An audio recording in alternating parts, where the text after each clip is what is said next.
My name is Lisa, and I'm 29 years old. Growing up, I dreamed of becoming a pop star, but over the years, reality hit, and I realized it was just a fleeting fantasy. By the time I was in my late 20s, life had moved forward, and so had I. I met Jack, a man I fell in love with, through a mutual friend. My mother, who I still lived with at the time, constantly pressed me about when she would get to meet her grandchild. Jack and I had similar histories, both once dreaming of the entertainment world, but ultimately settling into more stable careers.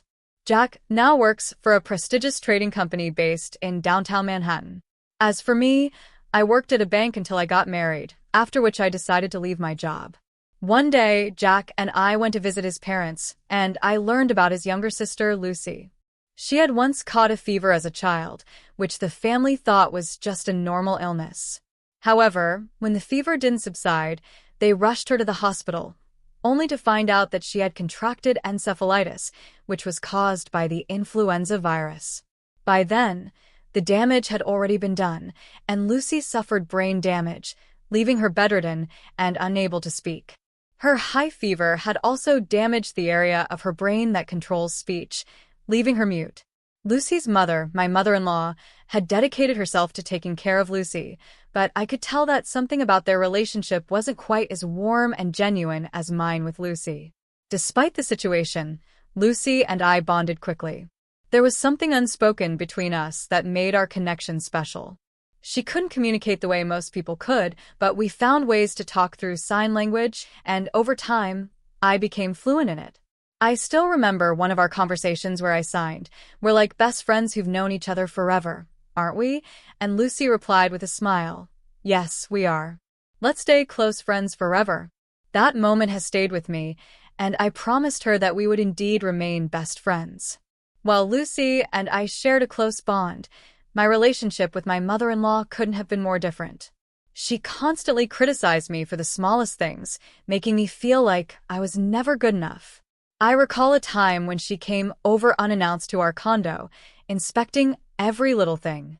"Jackie's shoes are filthy," she scolded. "If a man's shoes are dirty, it reflects poorly on his work.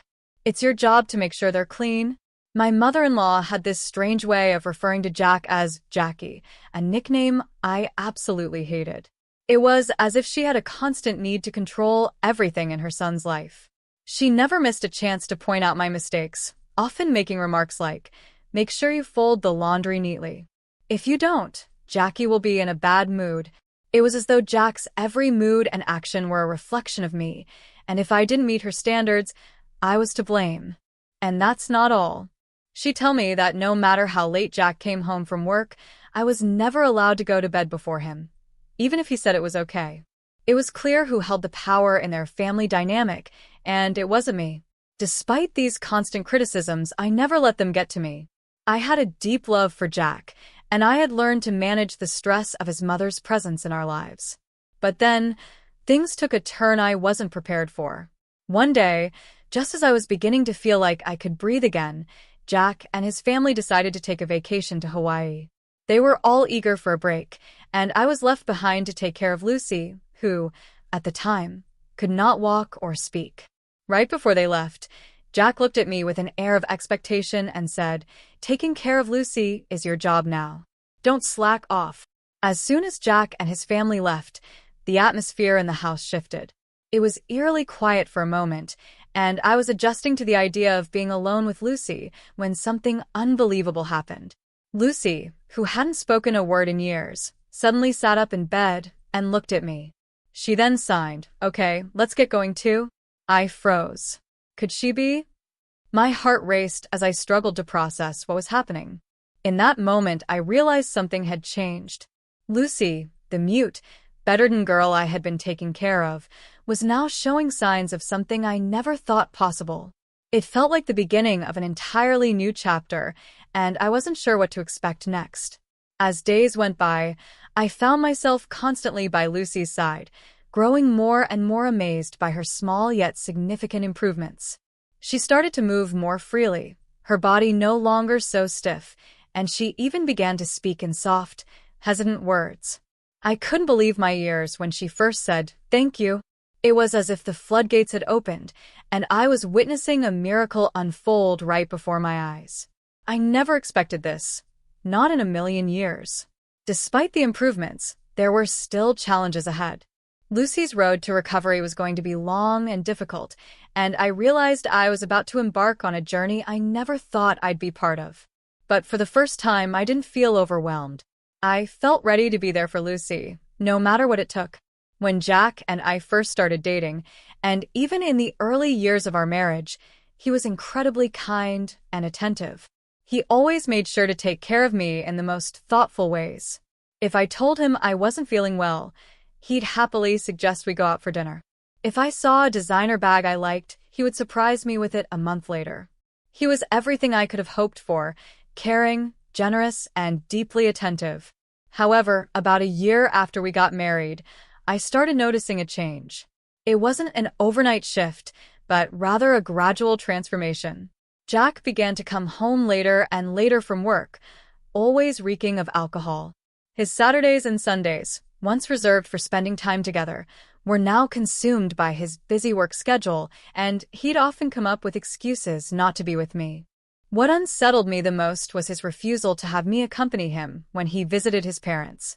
This was a stark contrast to how things had been before. One day, I decided to confront him about it.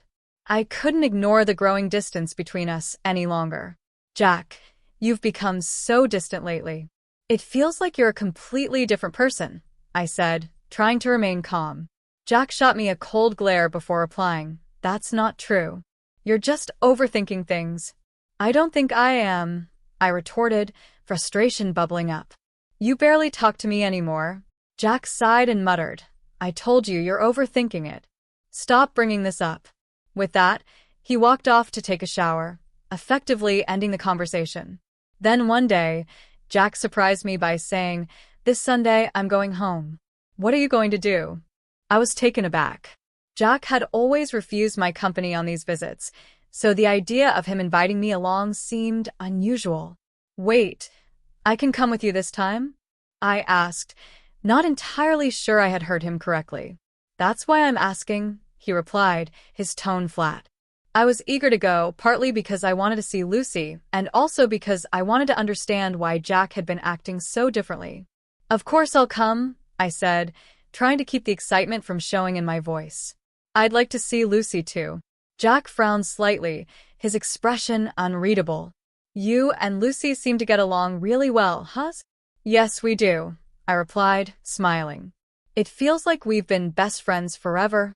I noticed Jack's subtle grimace at my words, but I couldn't quite understand what it meant. On Sunday, I drove us to Jack's family home in Nebraska. We stopped at a bakery along the way to pick up some pastries as a gift. Jack's mother had always seemed indifferent toward me, her cold demeanor a stark contrast to the warmth I tried to offer. But she would always light up when I brought her pastries, even though her frown never seemed to leave her face for long. When we arrived, Jack's mother greeted us, as usual. She greeted me with her usual frown, almost as if she wasn't happy to see me. Still, I remained polite. "Mother-in-law, please have some of these," I said, handing her the pastries. She snatched them from me, peering inside the box with a look of distaste. "Is it these pastries again? They're getting boring," she said with an eye roll. But after a moment, her face softened into a childish grin. "Well, since you insist, I'll have them." I tried to ignore her cutting words, but I could feel the tension in the air. "Is father around today?" I asked, trying to steer the conversation in a different direction. Jack's father was elderly, but still active in his work. "He's out at a meeting," my mother-in-law replied curtly. "Why, did you need something?" "No, not really," I said quickly. "I just wanted to talk to him about something." But I didn't feel comfortable saying more. I had no idea what was happening between Jack and his family, but I was starting to get a sinking feeling in my stomach. After my innocent question about Jack's job, my mother-in-law shot me a sharp look and snapped. I hadn't heard anything about this from Jack. "What's going on? Do you have something to tell your father?" Jack turned to her, his expression hardening. "It's none of your business," he replied sharply, dismissing her concern. "What do you mean? We're married, aren't we?" I asked, trying to remain calm, though the tension in the air was thick.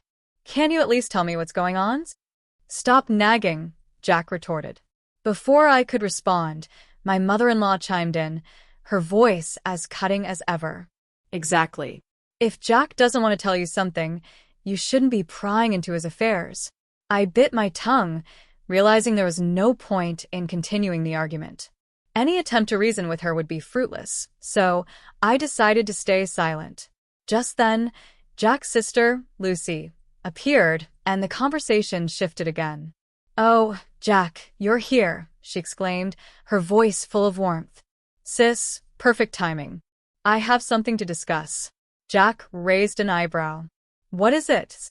"I can take a long vacation next month," Lucy said, her eyes lighting up. "I was thinking about a family trip to Hawaii. How about you, sis?" Jack proposed the idea casually, as if he had no intention of inviting me at all. "I'll pass," I replied, caught off guard. "I don't have a passport." Jack glanced at me briefly before responding. "Everything's fine with my job, so I'm suggesting this trip." He seemed unbothered by my rejection, but something felt off. My mother-in-law scowled deeply, her displeasure clear. "You shouldn't meddle with decisions Jack's made," she scolded. "You're really nosy, aren't you?" I tried not to let her words affect me, but the situation was becoming increasingly uncomfortable. However, what Jack said next left me speechless.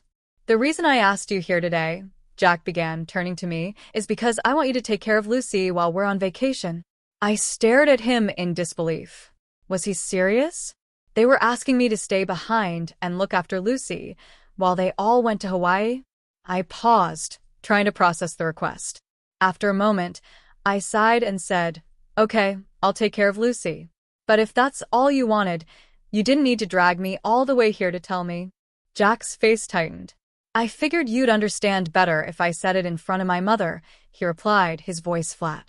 "I thought you might resist when you found out you couldn't come to Hawaii. I wanted her to convince you." It was clear now. Jack had planned this from the start. He assumed I'd object, and my mother-in-law was there to force me into submission. I couldn't help but feel dumbfounded as I processed everything. Feeling stunned and defeated, I left the room and headed toward Lucy's room. She always seemed to bring me comfort, and I needed her presence right now. When she saw me, her face lit up, and I couldn't help but smile. "It's been a while. How have you been?" I asked, settling in beside her. "I'm good," Lucy replied. "What brings you here today?" "Jack asked me to come with him to our parents' house," I said, sitting down beside her. "But it's strange. Before, whenever Jack came here, he'd always tell me I couldn't come along." Lucy's expression grew serious, and she spoke quietly. "My brother is definitely hiding something. He's always been secretive." I nodded, my mind racing. "Apparently, he's planning a trip to Hawaii next month. But I'll be staying behind," I said, trying to make sense of everything. "Honestly, I think it's better this way." Lucy grinned at me, her face lighting up with a playful wink.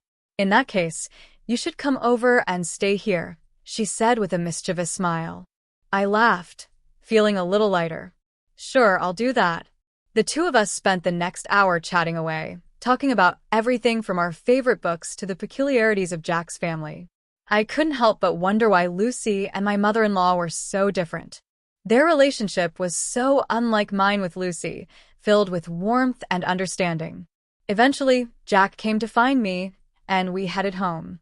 But before I left, Lucy gave me one last glance, and a wink that sent a chill down my spine. "You know," she said quietly, "there's something you should know about Jack, something he's been hiding." Her words hung in the air, leaving me anxious and curious about what shocking truth she was about to reveal. A month later, on the day of Jack's family's planned Hawaii trip, I found myself in a strange, unexpected situation. Jack and I drove to his parents' house early in the morning. Even though I wasn't going to Hawaii, I packed my luggage and brought it with me. The plan was to stay at my in-laws' house for a week to care for Lucy. I took my luggage to Lucy's room, trying to mask my growing resentment. "It's finally happening," Lucy said, flashing me a playful grin. She seemed oddly excited about the situation. When I returned to the living room, everyone preparing for the trip was already gathered. To my surprise, Jack's father wasn't present, which meant he wasn't going to Hawaii. As the departure time neared, the entire family chimed in. Jack's voice rose above the rest. "Taking care of Lucy is your job. Don't slack off," he said sternly, looking at me like I was some kind of caretaker. Even my mother-in-law added, "Please get along well with Lucy. It's better for you to stay here, isn't it? If anything happens to her, it'll be your fault.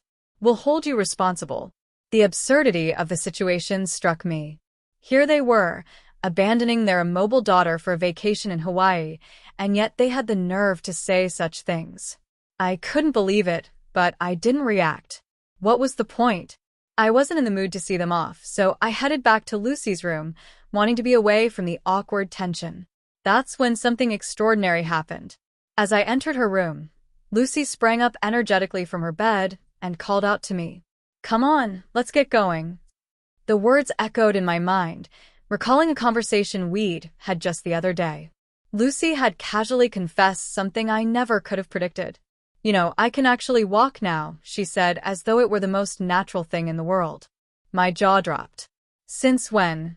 "Since last year," Lucy replied with a smile. "Why have you been hiding this from the rest of the family?" I asked, incredulity in my voice. Lucy sighed, sitting down on her bed. "Actually, my father and mother are both remarried. I'm my dad's child from his previous marriage. My sister and brother are from my mom's side." I was taken aback. The revelation was unexpected, yet somehow it made sense. "Is that so?" "Yeah," Lucy said, her expression somber. "My mom despises me, and I didn't want to talk to her. So, I pretended I couldn't speak or walk." "And your father's?" "Dad knows everything," Lucy replied, her eyes lighting up with warmth. "He's always on my side." The pieces of the puzzle were starting to fit together. I could see now why Lucy and my mother-in-law had such a strained relationship. Lucy hesitated before speaking again, her voice a bit more serious. "And that's why, regarding this trip to Hawaii, I'm thinking we should go too." I blinked. "What do you mean?" "I mean," Lucy continued, "I'm planning to go to Hawaii on the same day you are. We'll even stay at the same resort."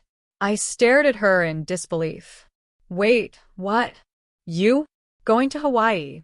Lucy grinned, clearly enjoying my shock. "Yep. I secretly got my passport last month. Don't worry about the expenses either. My dad's covering our plane tickets and the resort, including yours." My mind was racing. "I see. I'm really looking forward to this." That was how it all came together. The next thing I knew, Lucy and I were at the airport. We had taken a taxi, and as we arrived, I was greeted by an unexpected sight. Jack's father was there, waiting to see us off. "Lisa, it's been a while," he said with a warm smile. "I know it must be surprising, but I hope you enjoy the trip to Hawaii." I was touched by his kindness.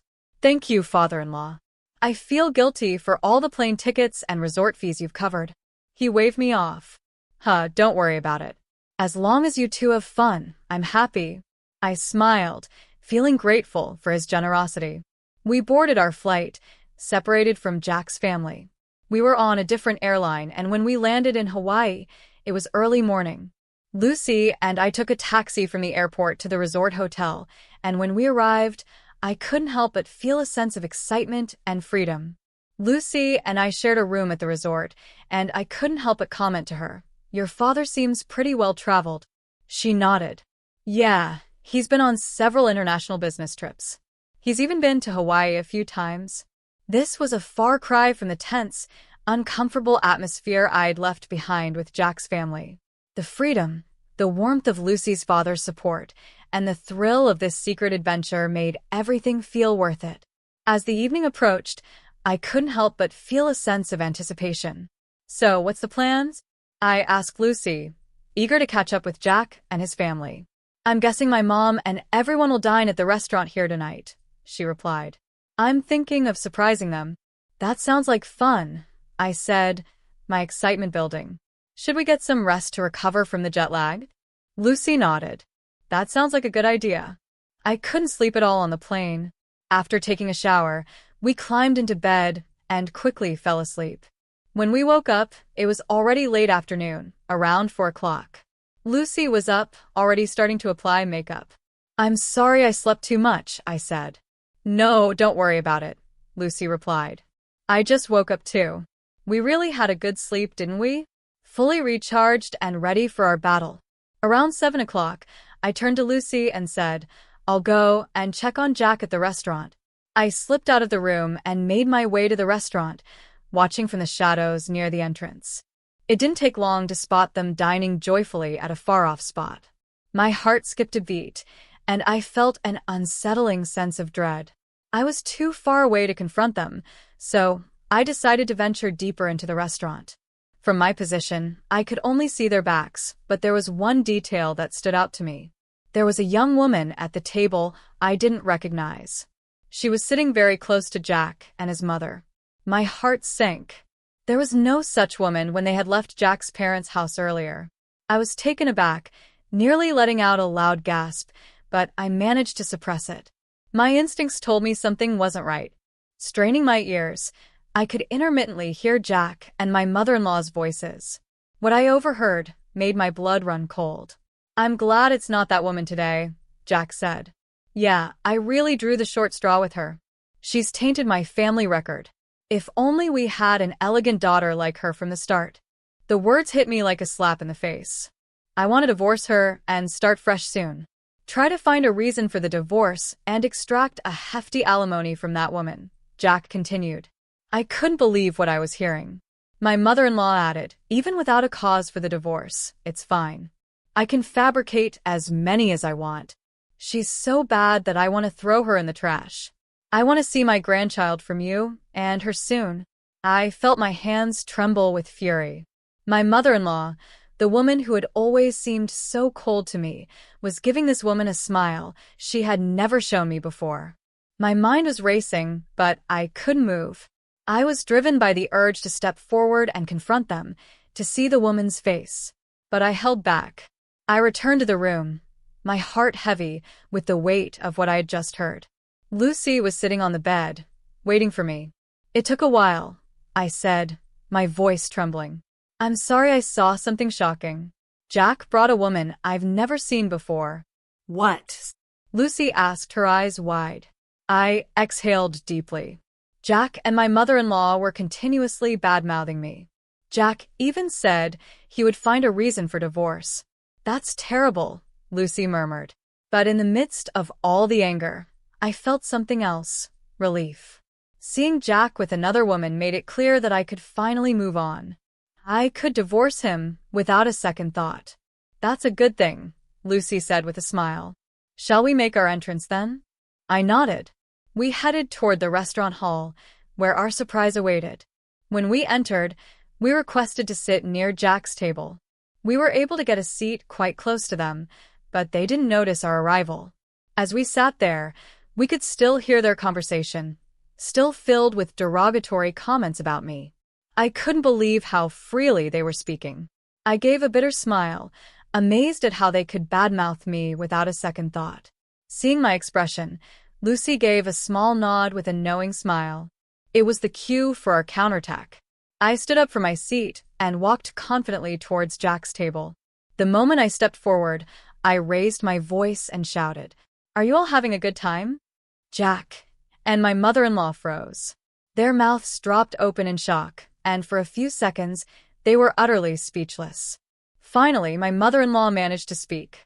"Why are you here? And how did Lucy get here without a wheelchair?" Lucy stood up, her smile radiant. "I don't need a wheelchair anymore."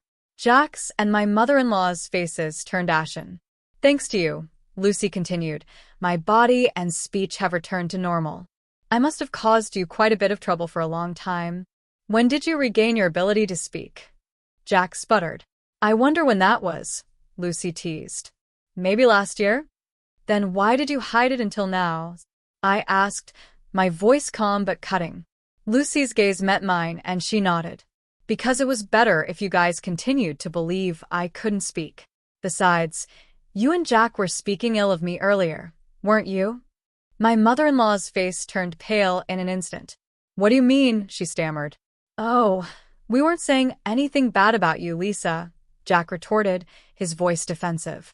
That won't work, I said, pulling out my phone. I recorded everything on my phone. Do you want me to play it back right now? Jack stood up, red-faced and furious. Lisa, you've been causing me trouble all this time, and now you're making these outrageous claims? I stood my ground. Jack, you are the one making absurd claims. Once I return home, I'll immediately contact my lawyer to initiate divorce proceedings. You can't deny the fact that you're on a vacation abroad with another woman. Plus, you described being with me as drawing a blank lottery ticket. So I expect you to demonstrate some sincerity by paying a hefty compensation for that comment. My mother-in-law, who had been so brash earlier, suddenly fell silent. Her attitude shifted dramatically. Lisa, dear, she said in a soft, almost pleading voice. I really like you. Please try to get along with Jack. This woman is not involved with Jack, I promise. I smirked, not giving in. I'm sorry, but I can't do that. Since I'm a blank lottery ticket, I cannot live with Jack. Please, enjoy your time with this woman. Oh, and I might also see compensation from her. Isn't that exciting? The woman in question, sitting quietly at the table, turned pale and began to tremble at my words. Unfazed by the public gaze, Jack dropped to his knees, desperately pleading.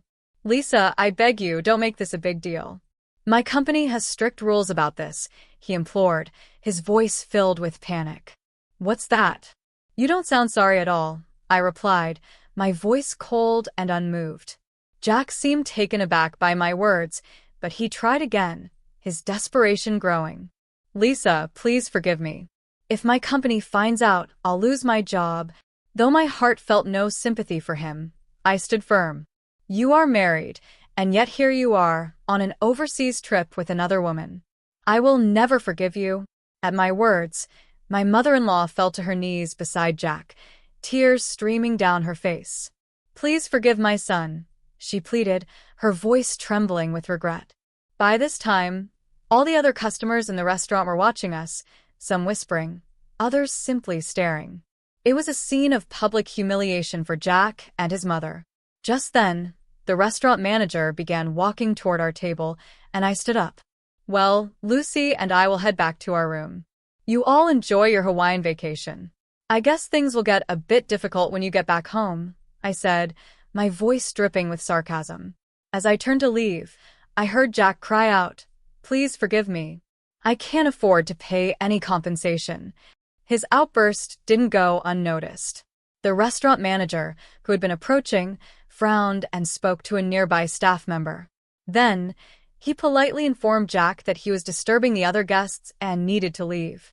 Jack was utterly confused, not understanding the manager's words. Within moments, 2 imposing security guards arrived and began escorting Jack out. Jack was sobbing and struggling, but the 2 bulky men were no match for him. My mother-in-law and the woman at the table stood dumbfounded, unable to utter a single word as they watched Jack being dragged away.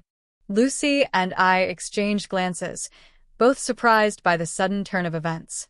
I couldn't help but feel that Jack got what he deserved. A week later, Lucy and I returned home. Jack was quickly released from whatever trouble he had gotten himself into and seemed to retreat to his room, keeping to himself for the rest of the trip. He was in a state of shock. The day after I returned home, I went to a law firm where an old college friend of mine worked, hoping to begin divorce proceedings.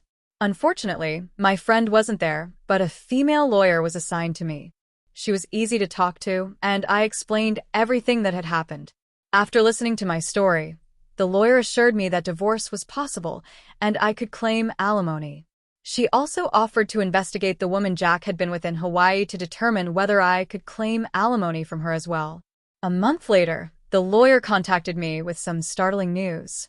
She had found that Jack had been dating the other woman for about 6 months. With this information, I could indeed claim alimony from her, too. I requested that the lawyer squeeze as much alimony as you can from Jack and his woman. She smiled and nodded, seemingly pleased with the challenge. 2 months later, my divorce was finalized, and my bank account was generously deposited with the alimony from both Jack and the other woman. I gazed at the amount, a smug smile forming on my face.